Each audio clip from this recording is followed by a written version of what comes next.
बिस्मिल्लाहिर्रहमानिर्रहीम बिस्मिल्लाहिर्रहमानिर्रहीम। Welcome to my channel. मैं हूं डॉक्टर रिजवान जमाल और आज हम डिस्कस करेंगे लिविंग वर्ड इन स्पेस, जो कि टॉपिक है chapter number 1 first year biology में से।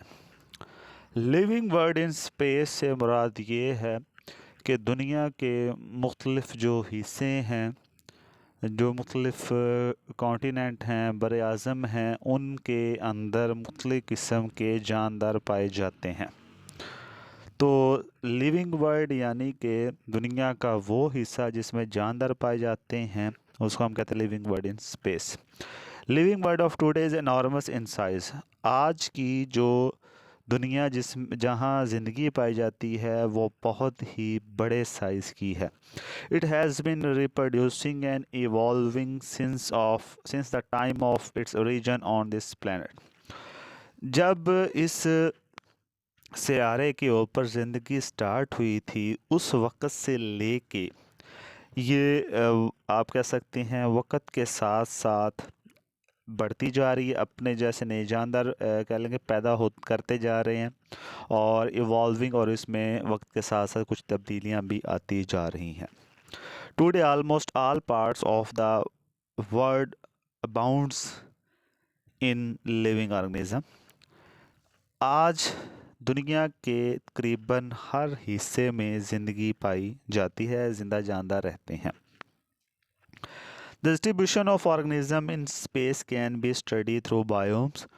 और ये जो कह लें कि जानदार हैं, इनकी जो मुख्तलिफ़ जगहों पे तकसीम है उसको हम बायोम्स के ज़रिए स्टडी कर सकते हैं या इनका मुताला कर सकते हैं। बायोम क्या है? ये शॉर्ट क्वेश्चन में आ सकता है। Biome is a large regional community primarily determined by it's climate. Biome एक बहुत ही बड़ा एरिया है जो कि बुनियादी तौर पर अपनी आबो हवा की वजह से जाना जाता है। It has been found that the major type of plant determine the other kind of plants and animal।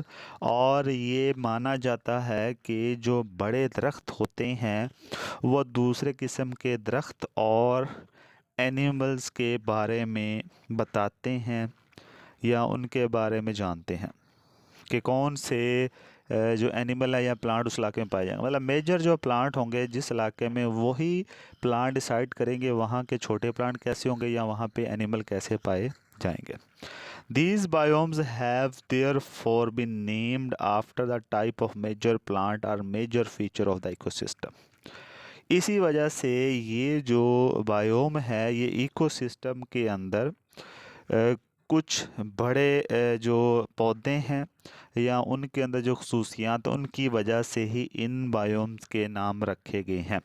The major biomes of the world you will study in chapter of the ecology. और जो biomes के बारे में आप, जो दुनिया में biomes पाए जाते हैं उनके बारे में आप इकोलॉजी का एक चैप्टर है सेकेंड ईयर में, उसमें आप डिटेल के बारे में इसके स्टडी करेंगे। तो लिविंग वर्ड इन स्पेस जो है ये शॉर्ट क्वेश्चन के तौर पे आ सकता है और इसमें जो इम्पोर्टेंट शॉर्ट है वो है बायोम। नेक्स्ट जो टॉपिक है वो है लिविंग वर्ड इन टाइम। दुनिया के अंदर मुख्तलिफ अदवार में पाए जाने वाले जानदार। पहले हमने पढ़ा है स्पेस यानी कि दुनिया के मुख्तलिफ हिस्सों में पाए जाने वाले जानदार। अब हम पढ़ने लगे हैं कि दुनिया में पाए जाने वाले जानदार जो मुख्तलिफ अदवार में मुख्तलिफ आप कह लेंगे दौर के अंदर पाए जाते थे। Since the time of origin of life on this planet, जब से ज़िंदगी की आप कह लें शुरुआत हुई है इस सियारे के ऊपर, various organism were evolved and dominated this planet during various period of geological time chart. मुख्तलिफ किस्म के जो जानदार हैं उन्होंने इस सियारे को मुख्तलिफ जो औकात है उसमें इस सियारे के ऊपर आप कह सकते हैं वो इवॉल्व हुए हैं। ठीक है, एवोल्यूशन आई है जिसके ज़रिए वो उनका रीजन हुआ है जानदारों का, और उन्होंने मुख्तलिफ अदवार के अंदर इस ज़मीन के ऊपर गलबा हासिल किया है। This has been found by the evidence obtained from the discovery and study of the fossils। और ये कब मुमकिन हुआ है? ये मुमकिन हुआ है उन सबूत की बेस पे जो कि जो जियोलॉजिस्ट आप कह लें हैं, जो बायोलॉजिस्ट है, उन्होंने मुख्तलिफ जो फॉसल्स हैं उनको दरियाफ्त किया और उनका मुताला किया। विच अलाउ बायोलॉजिस्ट, जो कि बायोलॉजिस्ट को इस बात की इजाज़त देते हैं to place organism in time sequence, ताकि वो इन दरियाशुदा जानदारों के फॉसल्स को टाइम के लिहाज से तरतीब दे सकें।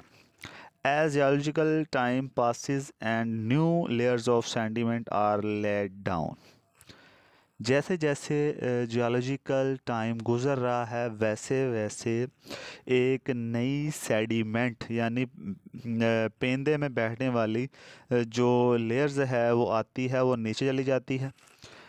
The old organism should be in deeper layer, और जो जानदार पुराने होंगे वो नीचे वाली लेयर में मौजूद होंगे। अब इसको मैं इस तरह से एक्सप्लेन करता हूँ।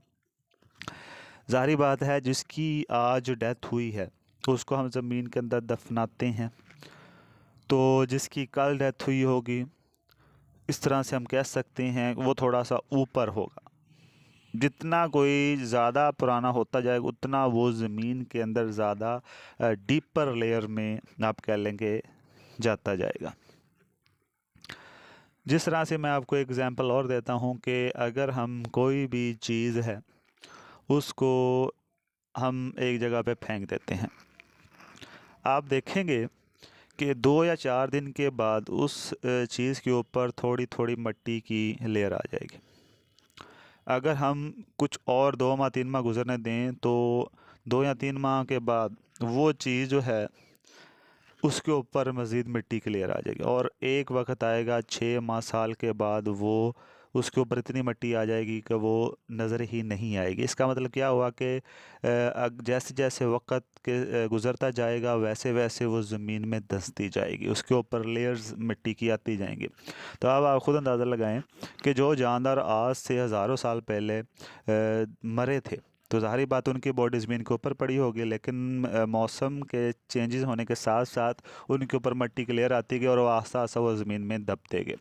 अब जिनको हज़ारों साल गुजर चुके हैं वो ज़मीन में ज़्यादा डीपर लेयर में होंगे, और जिनको मरे हुए कम अरसा हुआ उनके फॉसल्स ऊपर वाली लेयर्स में होंगे। इस तरीके से हम कह सकते हैं कि जो जानदार आज से हज़ारों साल पहले मरे थे वो नीचे वाले लेयर में, उससे जो कम अरसा पे या कम कह सकते हैं बाद में मरे उनके ऊपर वाले लेयर में। इस तरीके से एक लेयर जो है वो बन गई होगी, और जो ज़्यादा पुराने जानदार होंगे वो ज़्यादा नीचे वाले लेयर पे मौजूद होंगे। Provider sequence of the layer, जो कि हमें तहों की तरतीब के बारे में बताती हैज़ नॉट बिन डिस्टर्ब, और हमें जो है वो इससे परेशानी नहीं होती है। In addition it is possible to date age rocks by comparing the amounts of certain radioactive isotopes they contain. अच्छा, अब ये शॉर्ट क्वेश्चन में आ सकता है, इसमें यहाँ से ये शॉर्ट क्वेश्चन आ सकता है कि हमें कैसे पता चलता है कि कौन सी जो चट्टान है वो ज़्यादा पुरानी है या कौन सी चट्टान जो है वो कम पुरानी है।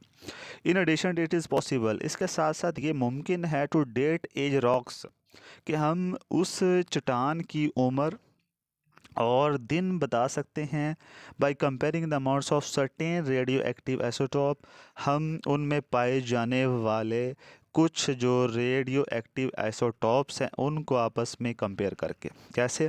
The older sediment layer have less of these specific radio isotope, जो ज़्यादा पुरानी लेयर्स होगी या नीचे वाली लेयर होगी उसमें कम रेडियो एक्टिव आइसोटॉप्स होंगे।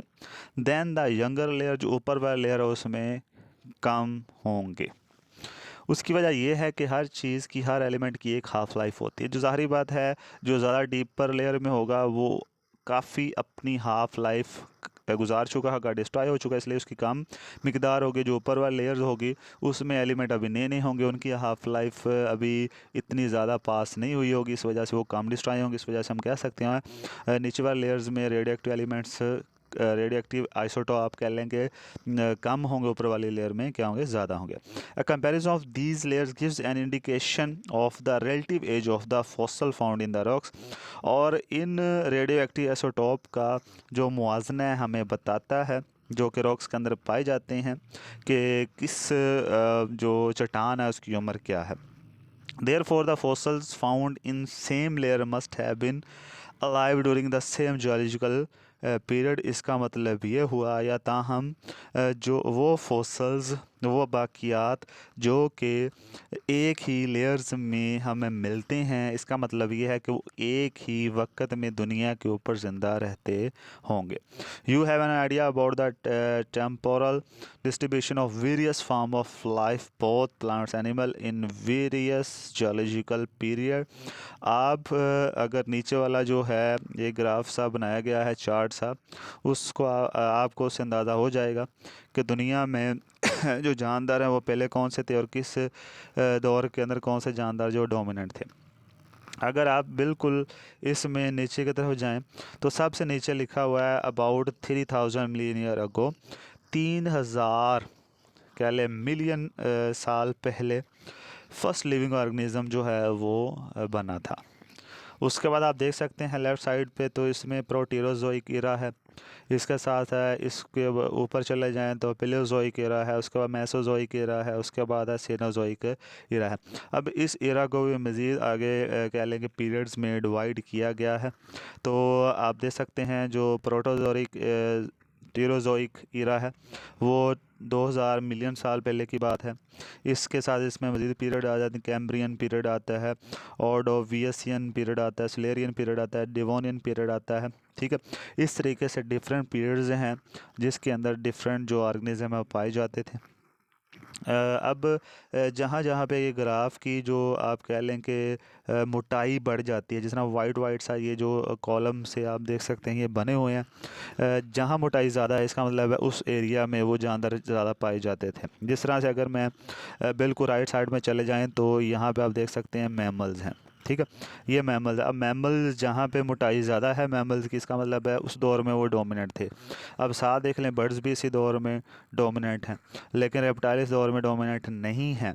रेप्टाइल जो थे वो मेसोजोइक पीरियड के अंदर ज़्यादा डोमिनेंट थे। इसका मतलब ये है कि जहाँ जहाँ मोटाई ज़्यादा होगी वो जानदार उस दौर के अंदर क्या थे, डोमिनेंट थे।